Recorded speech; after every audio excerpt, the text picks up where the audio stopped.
responsibility is it? Let's think just for a minute. Hazardous trees, risk trees. What's the difference? We're going to get into that because I want to make sure that you understand the difference and why one is used and the other isn't. This is first of it. My glasses on. Let's see what I'm looking at here. All right. When damage, injury, or death occurs because of defective tree, the law holds the tree's owner responsible. With that first, just so you know, there's an awful lot of liability issues, and there's a lot of gray areas in tree law. And you're going to see how that comes when we get into this a little bit. So the law usually holds the tree's owner responsible. That's usually. In certain circumstances, they're not. Under law, it's your duty to exercise care, good judgment, caution, and foresight by inspecting your trees regularly and to recognize situations that may cause them to break or fall. And of course, I cited where I got that from was the National Arbor Day Foundation bulletin. Hazard tree, the combination of a failure of tree or tree parts with the presence of a target. Same hazard tree, risk tree here. It's not the same if it was in the woods. Risk tree, a combination of the likelihood of an event and potential consequences. The possibility of a conflict or tree failure occurring and affecting the target. Risk management is through policies, procedures, and practices, identify, evaluate, mitigate, monitor, and communicate tree risk between the assessor, owner, manager, or the arborist. That's the cut. That's the rib right there. That's the rub. Is you get called to look at a tree on a property, and I want that tree in the backyard removed, and yet you walk, and a month later the tree on the right side falls and causes some injury. Are you responsible for that? You have any idea? Yes. Yes? You say I have a yes? Yes. You have a no? We have yes and no's, and I expect that. Because the answers are yes and no. Just to be brief and to get through the whole program, is that you are under no obligation to survey a site just because you're a CTE and you're walking on there. You're not under that obligation. If you were told you wanted that tree removed or assessed in the back, that's what your focus is. That's what your job is. That's what your objective is. When we write report, we write the scope. What is the scope of the report? The scope is to assess the tree in the middle of the backyard. Not trees on the right side, not trees on the left side, not trees anywhere else. That's your scope is narrowly focused. So that tree falls and the homeowner says, you should have known it. Well, maybe you did know it, but you are no obligation to do that. But as a certified tree expert, LTE coming up, it would be, oh, by the way, that tree's ready to fail. And then with that declaration, you write that on your proposal. You put that in there. Assess the tree, whatever it is, remove, prune, report, whatever it is, but it is to be noted that it was noticed on the tree on the right side of the yard, severe defects, and needs attention immediately. You're covered from that. But just keep in mind, just by walking on a property, that doesn't automatically make you responsible for everything that occurs on that property regarding trees.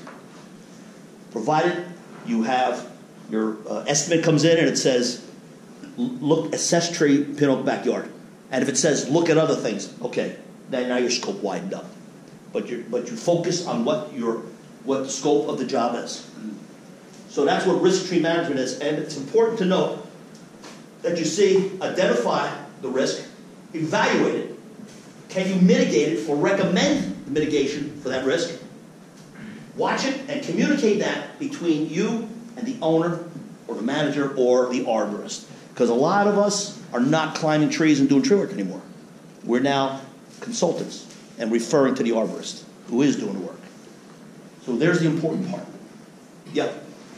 In a state that tends to favor customers over businesses, is it smart to create the verbiage in your contracts to saying like maybe something like hazardous tree assessment or risk assessment with a box and checking that box or not checking that box, so it's with their signature that you did not necessarily perform a risk assessment? Because I have some properties that are 3, 4, 5 acres.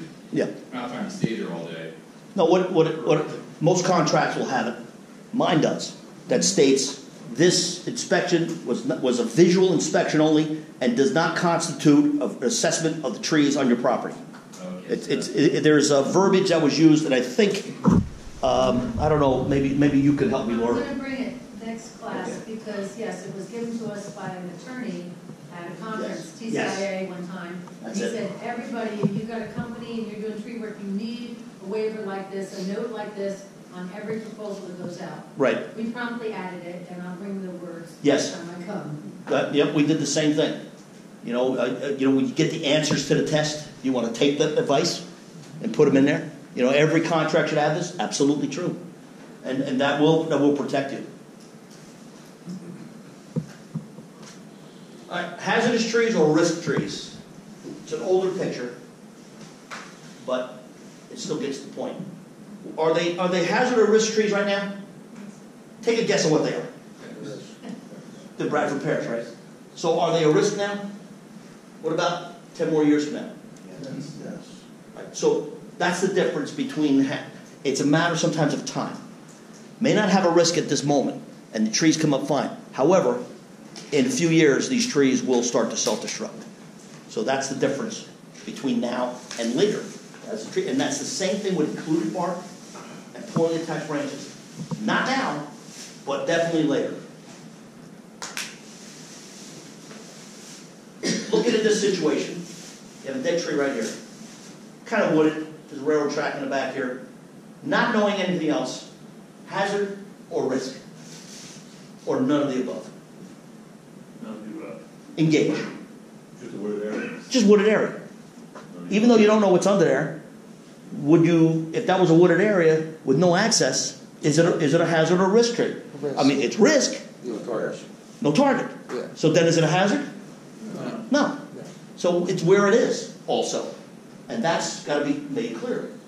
Is that you may see this in a wooded area, but so what? But then put a path under there, and that changes the whole thing. Do you ever hear the term attractive nuisance? That's what attorneys use when some juvenile decides to jump on a bulldozer and run it over a hill. It's an attractive nuisance. Can you imagine that?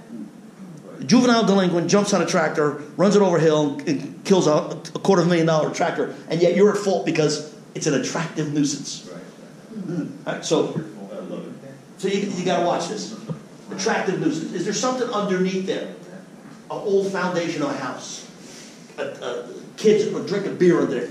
Attractive nuisance. If that's that case, yeah, then now that changes the disposition of a tree. That's from being in the woods to being a risk or hazard tree. Could a client dictate to you what they want and what they don't want, or what they're interested in finding out about their property? If they say, can you just go out and survey my lot and see what kind of trees I have that are going to be issues down the road, you would assess that as such, as Absolutely. a risk, right? No, you're absolutely right. Because you're getting... Even though there's nothing underneath them and that kind of stuff, they just want to know if they got stuff like that hanging out there, obviously that's going to come down. That's right. You were given no instruction, you were given a blanket order to assess the trees. So that means now, you accept it, you better assess every tree. Right. And you notice something, write it down. Right. And especially that, if they said, yep, you got to hang a tree in the back. Should your kids decide to chase a ball in there, that's a risk. Yep, absolutely. So hazard risk tree. And now this is for me to tell you that the terms hazard and risk mean different things, but for your purposes, the hazard tree designates it's a hazard, it exists, it needs to be taken care of immediately. A risk tree means that it has the potential to cause a problem. So when you declare this a hazard tree, you're telling the homeowner and yourself that needs to be dealt with immediately. If you're telling them it's a risk tree, that means if someone should go there and something fails, it's a risk. So you know the difference. Declaring it a hazard is saying it needs to be done right away. And if you just say hazard tree and walk away without saying should be dealt with right away, then you may have some potential there, because why do you tell the homeowner that this could happen? So you're saying that a hazard tree has a permanent target, a risk tree has a potential. Like a frequency, like a frequency, Yeah, like a frequency target. Yeah. There could be a frequency where there's somebody under there, or, yeah. okay. See, the difference is if you have a flat tire, you have a flat tire. It needs to be fixed. But your tire has the potential to get a flat tire if you run over a nail. So you want a hazard and a flat needs to be dealt with right away. The risk of getting a flat or the risk of the tree failure is a matter of subjectiveness and also of time. But it is something that could happen. So the difference is hazard, deal with right away. Because you're already declaring it a hazard. And the reason I say that is because that was a court case where the lawyer said, you said it was a hazard. And by definition, that was a hazard. And why wasn't it taken care of? But if it was a risk, you're identifying the potentials for it. Clear? And what if you say it's a hazard and your customer says they don't want to do it? Then that's out of your hands, right? Exactly. You write it down. Recommended immediate removal of hazardous tree, homeowner to discuss or refuse. Put it in your file. Boom, tree comes down. And we had many fatalities I worked on, but you pull that file out, hey, it was told. You knew it. You're off the hook. You're never off the hook, by the way. Because what lawyers do is they'll sue everybody they can. Everyone. We had a case, I worked for the county, where a motorcycle ran over a branch in the road. Guy fell and was seriously injured. He sued everybody. He sued the power company. He sued the town. He sued the county. He sued everyone on the road. Homeowners. On the road. And it's up to the judge to say out, in, out, in. But every one of those homeowners who were named on an entire street had to defend themselves. And they had to go to court, and the judge had to dismiss their case. That was a weird one, I'll tell you that one. Let's see. Okay, what is the target? We did that. Defective attachments. It's hard to see, but you'll see it a little bit later, right there. A branch, included bark, branch hanging over where they park the cars, and boom, that's what happens. So identify those, take a look, assess my property. That's when you pick up and say, look, that's got included bark. Something needs to be done with that. And it fell on a nice calm day. So now what are we looking for? Doing assessments, risk assessments. It involves two components, the site and the structure. And we're going to go over both. Now the site, edge trees. If you're looking at the site where there's edge trees, the ones that grow on the edge of a forest, or whether it's a new edge or an existing edge, the trees on the edge are leaning out toward the light. A new edge is just trees that are standing tall that will eventually develop growth and come out that way. And they're usually bordering roads, drives, parking areas. And they're more exposed to storms, especially the edge trees. If they're newly created edges, they have roof damage because the bulldozer went and cleared them out. And what we do for that is we have a buffer zone. If my clearing limit is here, I establish tree protection fencing out here with trees, knowing that this row of trees are going to be damaged. So then those trees are removed later, and all these trees left that have to be preserved are now untouched. So lone trees that are sitting in the middle of a field from a previously existing wooded area, and there's several problems with that one when you have a lone tree. Undersized roots, sensitive or low live crown ratios. And this is all part of your investigation. You are detectives at times. And your best method of finding out what's going on is to talk to the people who live there. There's a lone tree in the middle of the yard and it failed. Well, what was here before? Well, it used to be woods. And that tree obviously was there well before the homes were built. And then you have issues to deal with root damage, trees that are have low LCRs. Let's see if I got that. Well, next picture.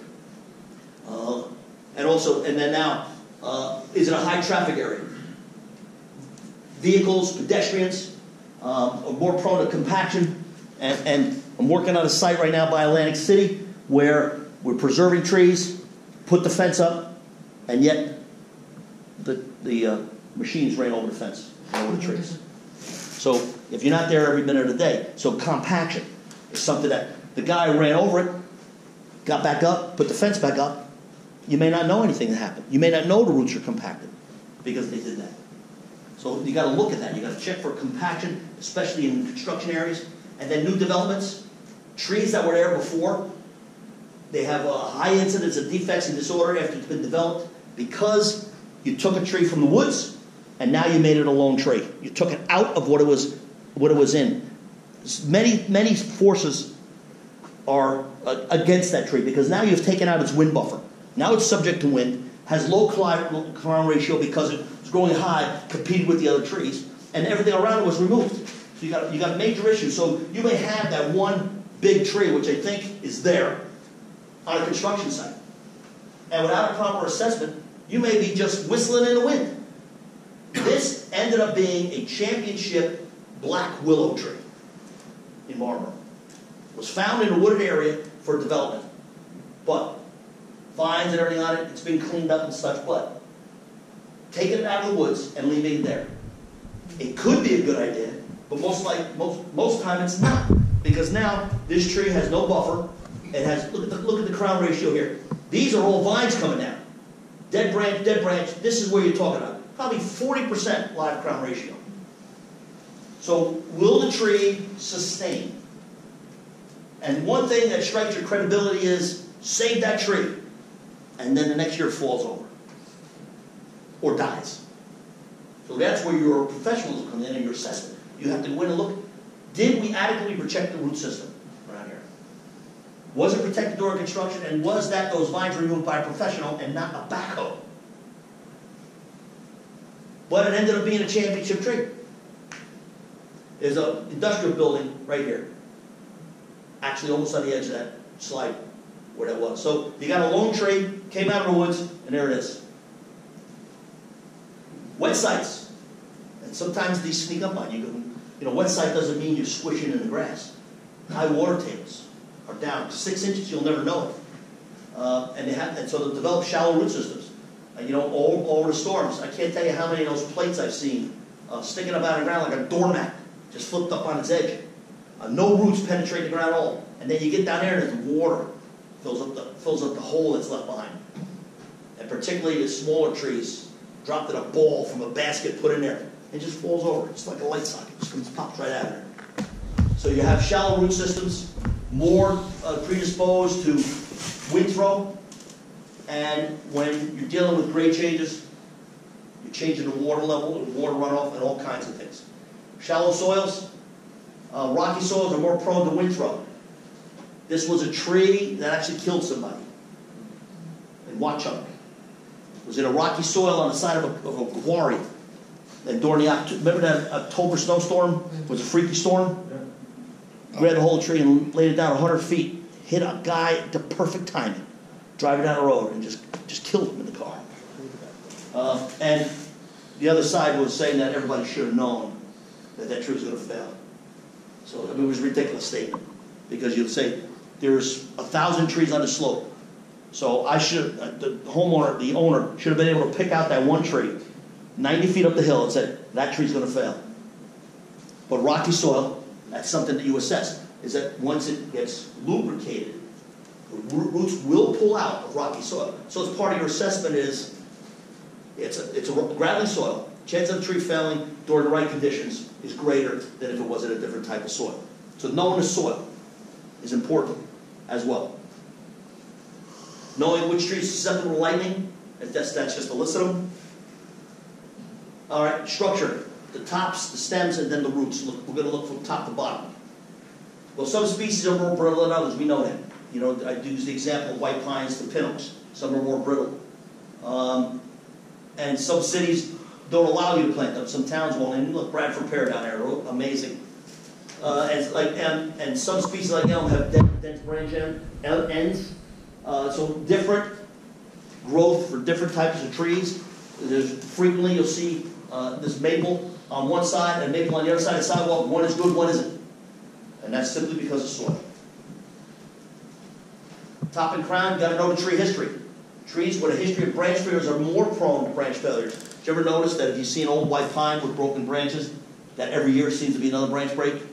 Even maples, storm damage breaks a branch off a maple. The next break, you say, how much more can this tree break? There's nothing left to it. It just continues to break because everything's changed. The structure, the balance, the weight of the tree has changed. And as particularly with white pines, as they get older, they get more brittle. broken branches with stubs, sprout-like regrowth after storm damage, and previous topping. That's internodal pruning, which means in between the nodes. And unexplained loss of large limbs, that can be internal problems. That's something that really haunts me to this day, because there was an 18-year-old kid was killed running across a parking lot, and the branches fell on him. And there was nothing wrong with the branch. Obviously, you would imagine that the parents were suing because their 18-year-old son died. And the reason it haunts me to this day is because not only there was nothing wrong with the branch, but the pictures during the investigation showed the kid underneath the tree. And that's a horrible thing to see. I wish they never showed me that picture. But if the tree had a defect in it, it sort of would make everything come sense. But the tree didn't have a single defect. No defect whatsoever. That 3 arborists could not come up with a single reason why that limb failed. Don't know why. When you did, his number was up. I'll tell you what it was. The wind sometimes will just catch something. Just It was a little bit windy. It was a golf course. The lightning sounds went off. He's running across the parking lot, and the limb broke. It wasn't a micro burst. It wasn't a gust. It was just the wind was starting to kick up, and everybody was running for cover, and that branch nailed him. But if there was a defect in there, not only would the parents been able to sue, but it was hard for me to say, there's nothing wrong. I saw nothing wrong with this tree. Nothing wrong with the policy. So sometimes an unexplained loss is something that you'll never find out the reason for. Nature. You can't explain it sometimes. Technically, if you're assessing the property and you don't take a bucket truck or an aerial lift and look at the tree from the top down, you're not giving an accurate assessment. I mean, how many times you look up, branch looks fine, you get up there to do the work, the whole top of the limb's hollow. And that's why your assessment says a visual assessment from the ground. From the ground. What can be seen from the ground is what was assessed. For a thorough examination of the tree, you need to put a climber in it or an aerial lift to examine the entire tree. Because you're absolutely right, because sometimes there's sun skull on the top of branches. You know that elm I showed you a picture for in front of the city hall? A lot of top of those branches were hollow, but you can't see that from the ground. Right. You can only do what you can do. If that makes any sense. Internodal pruning of utility lines, we kind of talked to that to death. Let me get rid of that one. Dead branches, where are they? Is it an accident or an incident? And there are no such thing as an accident. There's a series of steps that lead to an incident. And even with dead branches, that applies true, because branches dead, it just didn't die yesterday. It died a while ago. And if you got someone sitting underneath it, and you got a dead branch over there, that's an incident waiting to happen. It's not an accident, because you have to know it's there. And as homeowners or property owners or assessors, you need to check your trees and go around it. I was going to tell you about another case. We'll get to that later. Check any branch over 1 inch for dead or missing buds. You can tell that, especially with a nice sky. You can look up there and you can see the buds. The bud tips are kind of glossy. You can sort of see that in the sun. And you'll see dull branches which are dead. Some buds are big, some are small. Maples are a giveaway, because even in February they're flowering sometimes. And you can tell where dead branches are from the ground. Certainly during the season, you can tell what's leafed and what's not. But before that happens, you can look at the buds. Broken branches, broken limbs. Sometimes you'll notice that the canopy looks different. Branches come up and spread out. And all of a sudden you see something that's either denser or a little orientation issue that tells you there's a broken branch up there. Especially after storms, a bad angle. Sometimes self-pruning, stress of ice, weakened by storms. That's the kind you go when you have properties you maintain after a storm. Go out there and take a look. And I did that after Sandy. I went to a few properties, took a look around, just walked around and said, these trees held up. Some lost some, but a lot of them held up. We had the straight line winds last year, and even up until recently, we've had residual damage. 3 weeks later, the whole half the tree fell out on a sunny day. Right. That was residual damage, and I just took one down and had a split straight up the middle. Mm-hmm. And it was on that one street I had bad, and I think that was from last year. So looking at the trunk and is those vertical cracks, I've seen quite a bit of that stuff. Some of those are stress relief cracks. You'll see them on London Plains quite a bit. If you notice, London Plains got the seams going up. They're healed over, but that's from stress relief, from the storm twisting them. And they twist it, they crack, and it relieves all the stress. It doesn't make it necessarily that much weaker, but it does damage it a little bit. But they do recover. Branch structure, that cross or rub lead to weak spots. Abrupt bends usually indicate the tree was damaged once before and it was healing. And of course, you know the V angles on attachments. And then 50% of the stem where branches exceed at the point of attachment. The Baskin Ridge oak had, I think, 1,700 feet of cable in it. Is that right? 1,200. 1,200 feet of cable? Because the branches were over pruned and they extended so far, instead of leaving the tree and doing good pruning, somebody line-tailed the tree and it just kept growing out, and now you have to support it. Branch attachment, we went through that. Equal size, vertical, radial space, wide branches versus deep. Weak attachments occur when multiple branches come out at one point, the angle is narrow, and the bark is included. It's repetitive, so you know that's important stuff. Assessments, street tree, pin oak. Looking from that picture, and again, the picture's small, it's hard to see. Just imagine you're on the street, it looks perfectly fine. But then you get a little closer, you notice that there's kind of a U there, but then you can see here is a crack from that V, where that narrow V is, all the way down to here. It's a crack. Now, I took several pictures because I wanted you to see the size of the tree. Close proximity to the house and cars. So now, this tree was not noticed, except for some reason, I don't know why, but I looked up and I saw a glimmer of sunlight come through where it shouldn't have been. And then I went and looked further and saw the crack. But the point is this a hazard or a risk tree? Hazard. So it should be dealt with right away, correct? You all agree to that? Yeah. All right. So now you have this huge crack, and it's a matter of a day before a storm comes through. And knowing the history is important. This tree is in Highland Park. And Highland Park, in this area, is subject to winds coming off the river. And Highland Park has had several treetop tornadoes come through there. Confirmed. This is right by Rutgers campus. That came across this part of town and snapped the tops off. So that is probably what cracked this tree. But then the next one comes through, and that's going to be on the house or on the car. So this one was recommended for immediate repair or removal. So what the courts have allowed is, what is your expectation? And that is to act expediently as you can. For towns, that means, do I have the money, and do we have the ability to get the tree done quickly? And by recognizing it and putting it in motion, and then the tree fails, the court has recognized that you were making good faith efforts to take care of the problem. So it's not like you got to block. If it was worse, you block off the street and get the people out of the house, and then emergency situation kick in, because towns can use emergency funding when it's declared emergency. But in situations like this, you got to get the contractor in, whether it's quotes or there's a city contractor there, and you got to get it done. So that sometimes takes days. And the courts recognize it, you were taking steps to get to it, because you can't, a lot of people in towns cannot move as quickly as you want them to. So once you're in the process, you've done your job. So here's what we're talking about, LCRs.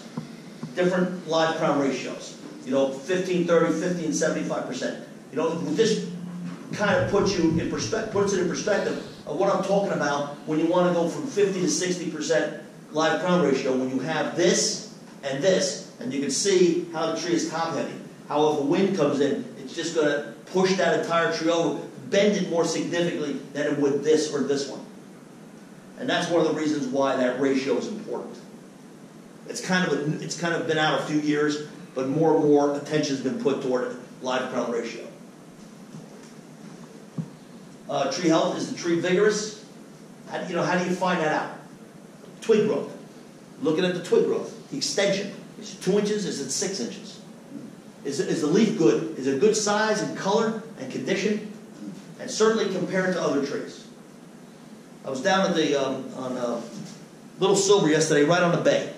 And it's a London plane tree right on the bay that's really looking anemic. Salt spray, Hurricane Sandy flooded it, trees barely leafing out, and they, could you do anything to save this tree? And all I did was take the customer, turned it around and said, look at the tree right there on your neighbor's property. It's the same exact tree, fully leafed out. So right there was a clear picture that said, this tree has problems. Clear as day. Couldn't do it any better than a picture. So you have to make sure that the tree, that's how you assess the health of the tree. Without doing starch content, drilling into the roots and pulling out what's in the tree, the interior of the tree, and doing a lot of other things. Sometimes just that leaf will tell you the entire story. It's the leaf. Codominant stems, something this tulip tree that's in every house in Homedale. They all have these tulip trees, and a lot of them are codominant stems, and you look for where they meet, and that's something that most homeowners won't even notice. And that's something that you got to pick out. Pick out points of weakness, narrow angle forks. That's something that you should be able to spot when you're walking up and say, that looks kind of tight, let me look at it, especially if you're asked to assess that area. This is that one tree that failed. You got a close-up look at it. See, it was included. You can see how the bark swells here and then shrinks back down again. So that had included bark. That was easily seen from the ground. So that's something you don't need a lift for. You can spot that from the ground. And then, of course, you got wounds and cracks of all kinds. And you know that trees grow like pipes. And you know that flagpole out there is a pipe. And it's hollow in the middle. And yet nothing pushes it over. Because the tree grows like pipes. And that's how pipes were designed, because people study trees. How does a tree stand up in a 90-mile-an-hour wind?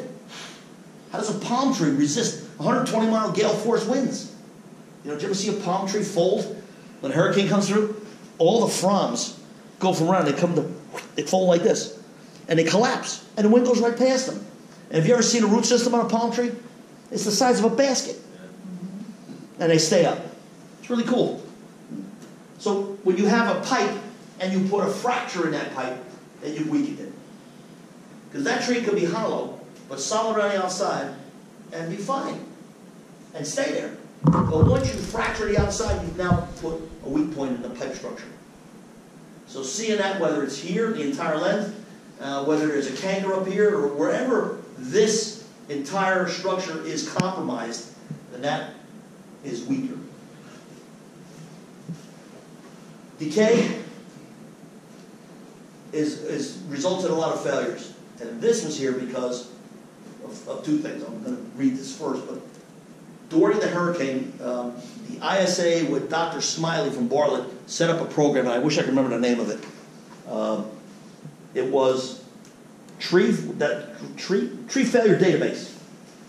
And for all the trees that failed, you would go and enter into the database what the size, the type the tree was, diameter, and what the interior looked like, and you put it into a database, and all across the country. And what they came up with was 80% of decay was present in probably 80% of stem and branch failures. So the 80% of all failures were related to decay, which we probably knew, but now it's proved. So this one here, sometimes you don't see any signs of decay. This tree, the only sign of decay was right down right there. Can you see that little pocket? That's the only sign of decay there was when that tree was up there. I had no idea the inside was as bad as that was. And you see the light wood up here? The lighter color? That's the only supporting live tissue in that tree. That's all that was left. So this was, of course, you see an apartment building. It's on a corner of a major street, but no one here would do any assessments. They wait for something to happen and they react. They're not proactive. But had you been asked to do that, you would have seen that hole down there and said, wait a minute, there's a little hole. Let me put it a little further. Then you would either done a resistograph or just sounding or stuck a probe in there or a screwdriver, and you would have found how rotten that was, and then you would have said, oh, this tree's internally decayed, it's got to go. Look for those little tiny signs. Sometimes it's just a mushroom or old mushrooms that have been there for half a year. and you kick it in the ground and you say, oh, that's old, but it's telling you something, it's telling you the story. Signs of decay, little conchs here or there. Only come out one time, and then they're gone, and you'll never know it from there, unless a new point comes out. It's the only external sign you get. So look for loose bark, certainly cankers are a sign. Abnormal swellings, whether it's at the base of the tree or halfway up. You know, sweetcombs are notorious for having some decay in the stem, and you'll notice it won't be straight. There'll be some deflection. The adaptive growth that they're talking about, that I have listed here, is because as cankers grow, you know, the healed tree heals over, canker reinfects it, heals over, reinfects it, and it just ends up swelling. Fruiting bodies, conchs, stump sprouts. You get some sprouts come out the bottom telling you something's wrong. Burls, and obviously cavities. You got carpenter ant dust at the bottom. There's a cavity in there somewhere. Carpenter ants don't structurally compromise a tree. Carpenter ants are telling you that the tree has decay in it somewhere. So they're actually an indicator that you need to look further. We've had people that complain that their tree contractor said, tree's got to go, it's got carpenter ants. Oh, well, maybe it does, but that's not the sole reason for removing a tree. It's the reason for you to look further. What's that? A burrow, a defect? A burl? Yeah. It could be. A cherry tree? It could be. Most burls are solid. Right. But it could be. It's indicated that there's something else going on here. Some of the burls are not the burls used for soup bowls. Some of them are actually hollow on the inside. Okay. Yeah, I've never really seen that. Yeah, they're not that common. And then you do invasive testing. This is a resistograph. It's drilling into the tree, and it's telling us where the cavity is. This was leaning. It was a red oak. Leaning. House was. You can see the house back here. Customer was concerned. Let's find out what's on the inside. No external signs of decay yet. 80, 100-year-old oak. I don't want to remove it for no reason. Let's look on the inside and use the resistograph to look for pockets of decay and make a great determination and be confident. Tree's fine. Tree needs to go. Leaning trees. We talked about reaction wood. You can see how this center is not centric. It is eccentric growth, and that is result of reaction wood. Let's see if I got it. Yeah, that's it. So leaning trees.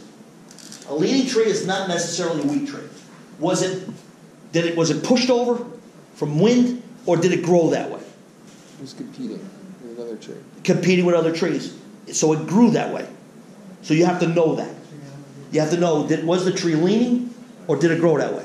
Because if it was leaning from an artificial force, then the tree represents a risk. But if it's growing that way, the reaction wood, compression and tension wood, are compensating for the lean. So that it makes the lean as strong, if not stronger, than a tree that is perfectly straight. Because the tree does compensate for that. And the way you tell that is sometimes is by increment boring, is you bore into the tree, put a bore into the tree, and you extract the core and look at the rings and find where the center is. Because then you determine this tree's been leaning for 32 years. And you can tell that by reaction wood. So you look for, if a tree is, as part of your assessment of responsibility, find out first what that is, and then, did the tree lean over? How do you find out did the tree lean over? Well, some people will tell you, I've been living here 20 years, that tree is moving. And sometimes it's very accurate, because they've seen the tree. But if a tree does decide to lean, it's going to take some soil with it. And then you go to the lean side of the tree and find out, did the soil move? Sometimes you can step on it and find it, and sometimes you put a probe in the ground. And you put a probe in and it goes, and all of a sudden, it drops down. Because when the tree leans, and whether it sets back, it takes soil with it and cannot go back into its spot. So the difference between a natural growing lean tree and an artificial one are those components we just talked about. So determine that. And what's what we're talking about, reaction wood, results in self-correcting. And that, if you've ever seen trees that were pushed over and then all of a sudden, well, it's not pushed over, a tree that grows on a crook. The bottom comes out one direction and ends up going straight. That's self-correcting. The tree corrected itself to reposition itself. 75% of failures are root-related, from whole tree failures. And that is, the roots are not sufficiently deep enough to support the tree under stressful conditions. So you have to look for that root flare. Was it backfilled? And what obstacles did the roots hit? Was it a foundation, a sidewalk, a road, a curb? And try to determine the root mass and whether or not the soil will support a taproot. The only place I've seen a taproot in New Jersey is in the pine barrens. It's the only place I've seen a taproot that actually went down 4 or 5 feet. It was in the pine barrens. Though I have not seen a deciduous tree yet that had a taproot more than a foot. Anywhere. There probably are, but I just haven't seen them. So the soil failure occurs when the soil does not have enough strength to hold the roots under stress and rain. So excessive rainfall saturates the soil in excess of 50 miles an hour, and these are the trees that are more prone to soil failure. Is poplars, conifers, locusts, willows, because of the fact that the roots are lubricated, and once that soil becomes loose, it just pulls right out of there. So root failure occurs, we talked about that, when the gravity or the wind exceeds the ability or strength of the roots. At 60 miles an hour sustained wind, that's what causes that. Let me keep going here. You got 10 minutes? Okay. Let me just get past this right here. Blue collar disorders. Okay, backfill. You can see what the original grade was. Backfill all the way up to here. That's a sure sign of issues coming. That's something you got to look for. Root diseases. You see the swelling? We were talking about the swelling before. When you see the abnormal basal swelling, that's telling you there's something going on inside. Look at the way that tree broke off there. There's nothing holding it on. Nothing. The same thing with this one. Let's go past it. It starts from the tips and works in. Let's see. So your risk assessment have to include structural defects present, environmental site conditions that will increase the likelihood of a failure, components most likely to fail and their size, targets, and procedures and treatments to take care of the problem. So the evaluator, this is very important for you, is that the evaluator must understand the goals of the process. That means what is your purpose? What's your scope specifically? Know the limits of your survey. You got to know all the equipment and procedures and be competent in all of the 7 processes under here. Because growth and development, structure, history, all those things. And I want to make this very clear. Should you ever be in a position to be deposed or sit as an expert witness, don't rely on the fact that you know more than the lawyer does. Because what the lawyer, some of them are very sharp.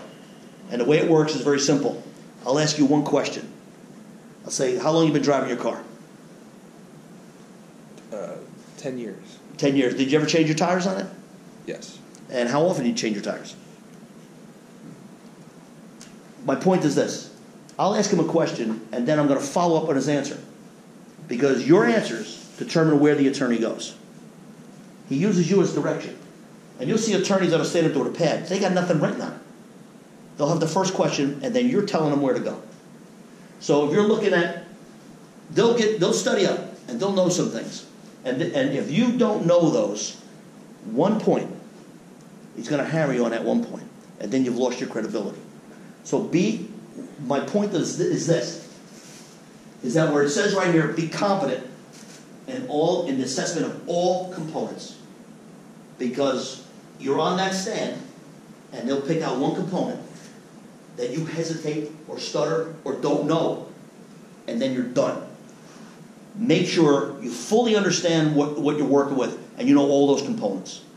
Because you need to be smarter than the attorney. Because that's what decides who wins and loses. Your testimony versus the attorney's ability to grill you.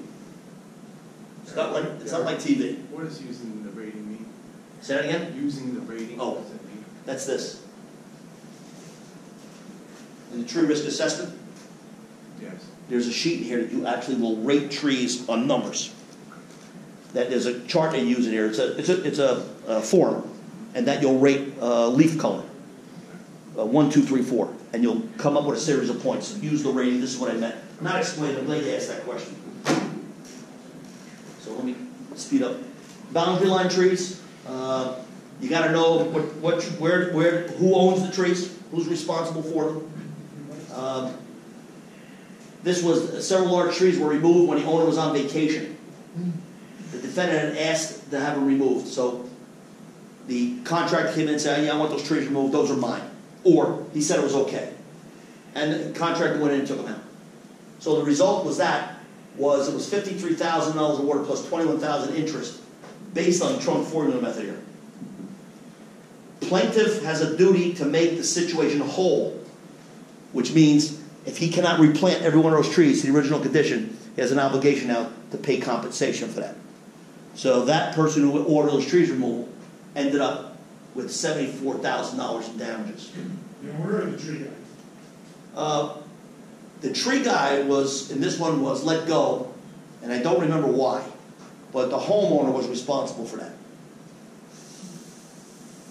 Sometimes the contractors, another thing is, homeowners are responsible for permits and fees and declaring the ownership of the trees.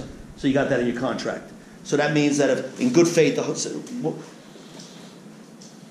a dead giveaway is, I need that tree removed, but I need it done this week. Well, why?